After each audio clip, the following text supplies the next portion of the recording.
Hello and welcome to another Unmasked episode of So What's on Your Mind? I'm your host, Lamar Barrett, and today we're reaching out to one of the best entrepreneurs in the Hampton Roads area. That definitely I know of. He's also very active in the community that he was born and reared. You notice I didn't say raised, I said reared. Cowder was raised. He was reared in the Hampton Roads area in Franklin, Virginia. We're here to find out what is going on in his world, whether it's politics, life, education, sports, music, health, or anything that he wants to talk about and educate you guys on today. Today's guest is a young man, and I'm gonna say young man because we're in our 50s now. We probably, when we look back at it a long time ago, you like 50 was old. But today's guest is a young man that I've known all my life.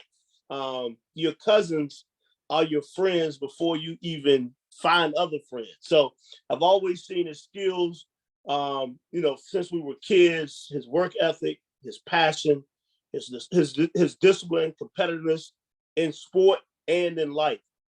I think, and it may come up later on. I think he had a paper route when we were young kids, but I'm not sure.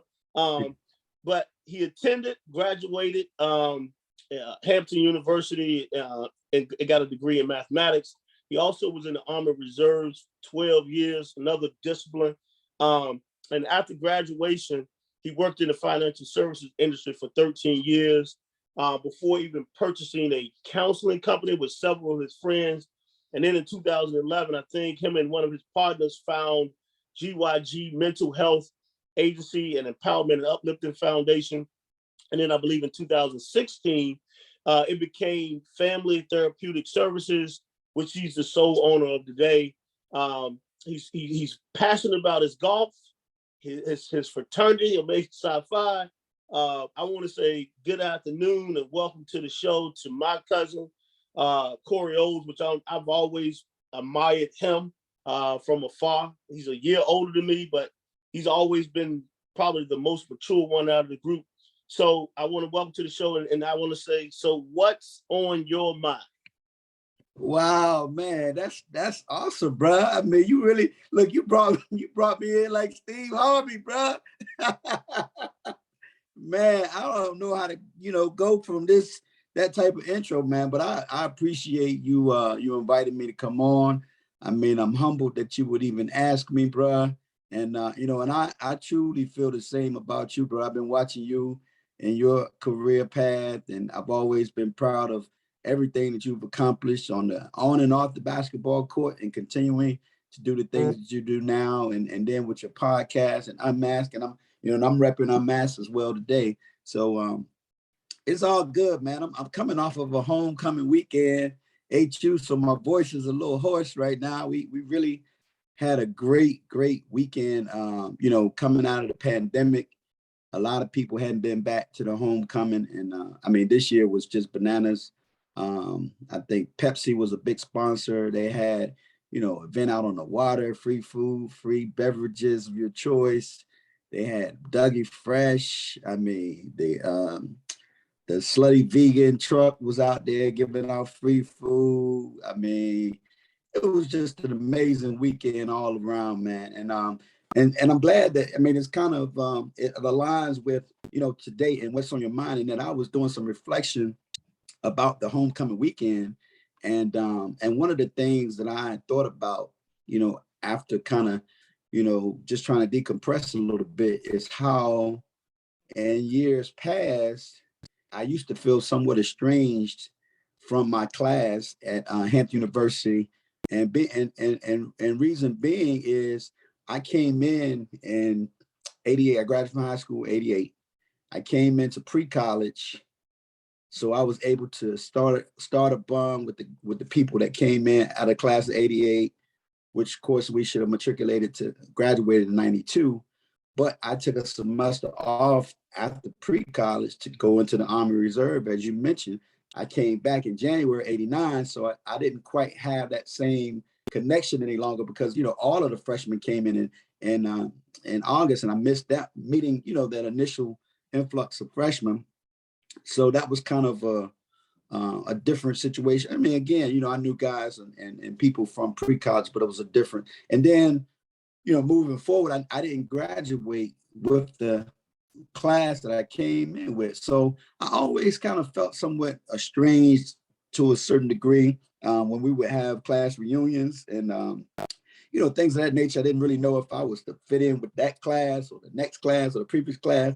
Then I kind of took the scenic route to graduate as well. I was on an extended program, but just that, the fraternity, I've always wanted to be a member of Mega Psi Phi fraternity. I didn't get the opportunity to pledge undergraduate.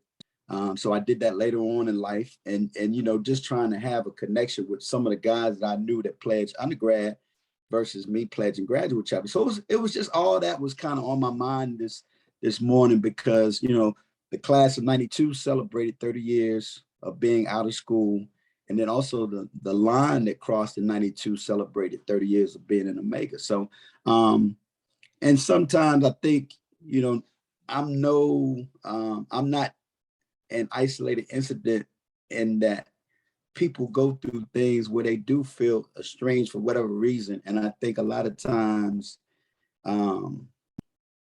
it can be that isolation piece where you don't really get a chance to talk about it to others, can make it go a little bit further. You play all of these things in your mind. You kind of, you follow me a little bit.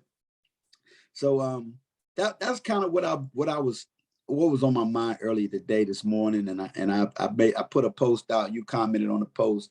I posted it on Facebook, and actually, overwhelmingly, man, I see a lot of people are responding positively to that, because people are saying, "Hey, Corey, I felt like that for years. I finally did this, that, and the other." So, the whole purpose of the post was hopefully to bless somebody if they were feeling like that, whether it's school or marriage.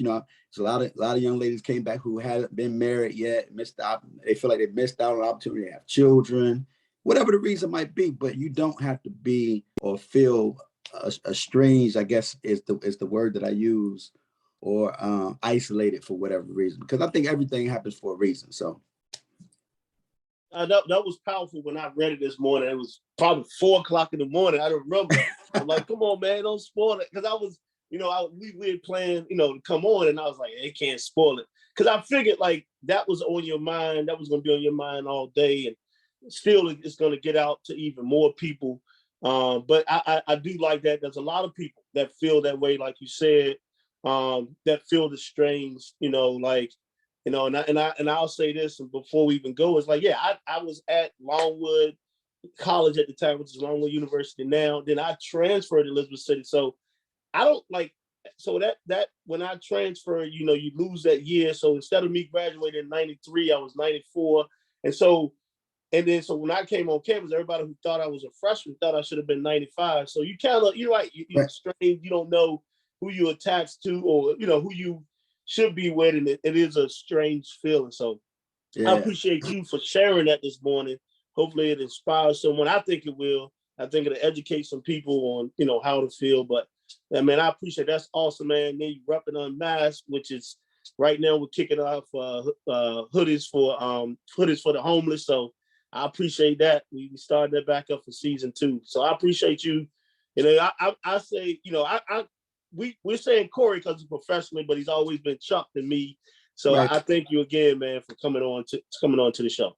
Hey, no doubt, man. Just and like I said, if anything that somebody could take away from that is, one, we can't go back, and that was kind of the thing that I wanted to kind of give as the moral of the story for sharing what I had to share today, is that we can't go back. So a lot of times we look back, and you can't change yesterday. You can only change what's going to happen in the present and going forward. So rather than wasting that time, dwelling in what you didn't do or what could have happened, focus on the now, man. And that's been so powerful for me over the last, I would say, year to 2 years. My pastor talks about it all the time. If there's anything in your past that God wants for you, he will always reposition that in front of you, so you don't ever have to go back to get it. And that's a good word, bro. That's a great word. Well, we're gonna end it there, man. Like I said, I appreciate it, man. Enjoy your rest of the day. I know you got your golf in, so I know you can relax. But take care, man. Tell the family I said hello. All right, man. Appreciate you, bro. All right. Peace.